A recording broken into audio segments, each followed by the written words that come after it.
नमस्कार। आज एक ऐसे टॉपिक पर बात करते हैं जिसका नाम सुनते ही कई लोगों के दिमाग में बड़े बड़े चार्ट्स और नंबर्स घूमने लगते हैं। जी हाँ, स्टॉक मार्केट। पर क्या ये सच में इतना कॉम्प्लिकेटेड है? चलिए आज इसको बिल्कुल आसान भाषा में तोड़कर समझते हैं। तो सवाल यही है, स्टॉक मार्केट आखिर मुश्किल है या आसान? अक्सर लोगों को लगता है कि ये तो बड़े बड़े एक्सपर्ट्स का खेल है, हमारे बस का नहीं। पर क्या ये डर वाकई में जायज़ है? सच कहूं तो बिल्कुल नहीं। घबराने की तो कोई बात ही नहीं है। ये असल में उतना मुश्किल है ही नहीं जितना लोगों ने इसे बना दिया है।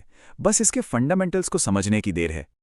तो आज की इस पूरी चर्चा में हम क्या क्या समझेंगे? सबसे पहले स्टॉक मार्केट का एक इंट्रोडक्शन लेंगे।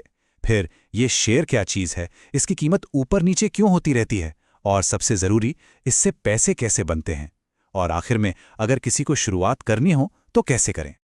तो ठीक है, शुरू करते हैं सबसे पहले पॉइंट से, स्टॉक मार्केट का एक छोटा सा परिचय। स्टॉक मार्केट को ना एक बहुत बड़े सुपरमार्केट की तरह सोचिए, जहां पे आलू प्याज नहीं बल्कि बड़ी बड़ी कंपनियों के छोटे छोटे हिस्से, जिन्हें शेयर्स कहते हैं, खरीदे और बेचे जाते हैं। सिंपल। तो अब अगला सवाल अपने आप ही आता है कि ये शेयर आखिर है क्या। तो चलिए अब इस शेयर के कॉन्सेप्ट को और भी आसान बनाते हैं। सोचिए, एक चॉकलेट कंपनी है, नाम है एबीसी। इनकी चॉकलेट बहुत पॉपुलर है।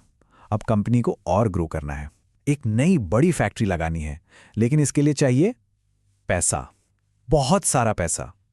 अब मान लेते हैं कि इस पूरी एबीसी कंपनी की जो टोटल वैल्यू है वो है 1 लाख रुपए।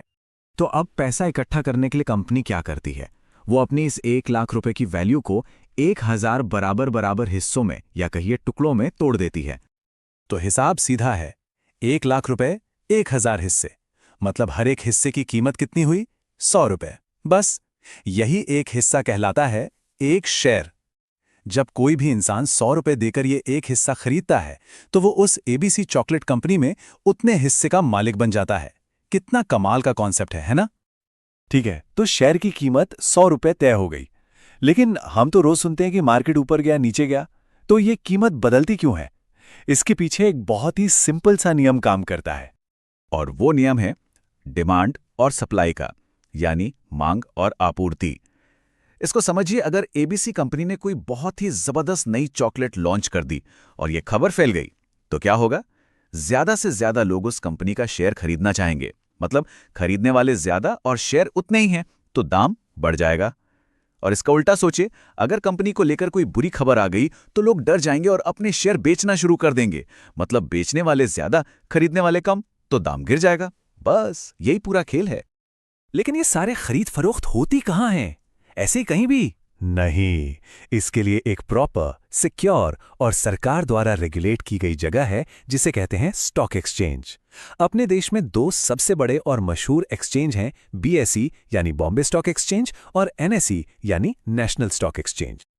चलिए अब उस सवाल पर आते हैं जिसका इंतजार सबको होता है कि ठीक है, सब समझ गए, पर इससे पैसा कैसे बनता है? फंडामेंटली इसके 2 बड़े तरीके हैं। पहला तरीका और सबसे आम है कैपिटल गेन, यानी पूंजीगत लाभ। बड़े बड़े शब्दों पर मत जाइए, इसका मतलब बिल्कुल सिंपल है, सस्ते में खरीदो, महंगे में बेचो। वापस अपनी एबीसी कंपनी पर चलते हैं। किसी ने उनका एक शेयर खरीदा 100 रुपए में। कंपनी ने बहुत अच्छा काम किया, उसकी कीमत बढ़कर हो गई 120 रुपए। अब अगर वो इन्वेस्टर उस शेयर को बेच देता है तो सीधा सीधा 20 रुपए का जो मुनाफा हुआ ना, बस उसी को कैपिटल गेन कहते हैं। अब आते हैं दूसरे तरीके पर, जिसे कहते हैं डिविडेंड या लाभांश। ये एक तरह का बोनस है। देखिए, जब कंपनी बहुत अच्छा मुनाफा कमाती है तो वो उस मुनाफे का एक छोटा सा हिस्सा अपने असली मालिकों यानी शेयर होल्डर्स के साथ बांटती है। जैसे अगर एबीसी कंपनी ने ऐलान किया कि वो हर एक शेयर पर 5 रुपए का डिविडेंड देगी, और किसी के पास उसके 100 शेयर हैं तो उसको सीधे 500 रुपए मिल जाएंगे। ये कंपनी की तरफ से एक थैंक यू जैसा है, उसके शेयर में विश्वास रखने के लिए। तो अब जब बेसिक्स क्लियर हो गए हैं तो अगला कदम क्या? अगर कोई शुरू करना चाहता है तो उसके लिए क्या स्टेप्स हैं? जो भी नया शुरू कर रहा है उसके लिए 3 जरूरी बातें हैं। नंबर 1, एक डीमैट अकाउंट खुलवाना। ये बैंक अकाउंट जैसा ही है, बस इसमें पैसों की जगह शेयर्स रखे जाते हैं इलेक्ट्रॉनिकली। नंबर 2, इन्वेस्ट करने से पहले अपनी रिसर्च जरूर करें, जानिए कि कंपनी करती क्या है, पैसा कमाती भी है या नहीं। और नंबर 3, हमेशा छोटे से शुरू करें। गोल सीखना होना चाहिए, ना कि एक ही रात में अमीर बनना। और एक बात, जो शायद सबसे जरूरी है और जिसे हमेशा याद रखना चाहिए।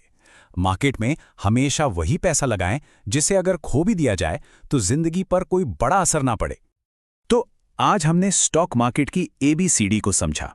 ये एक बहुत बड़ी दुनिया है और ये बस उसकी एक झलक थी, एक सफर की शुरुआत। तो अब सवाल ये है कि सीखने के इस सफर पर अगला कदम क्या होगा।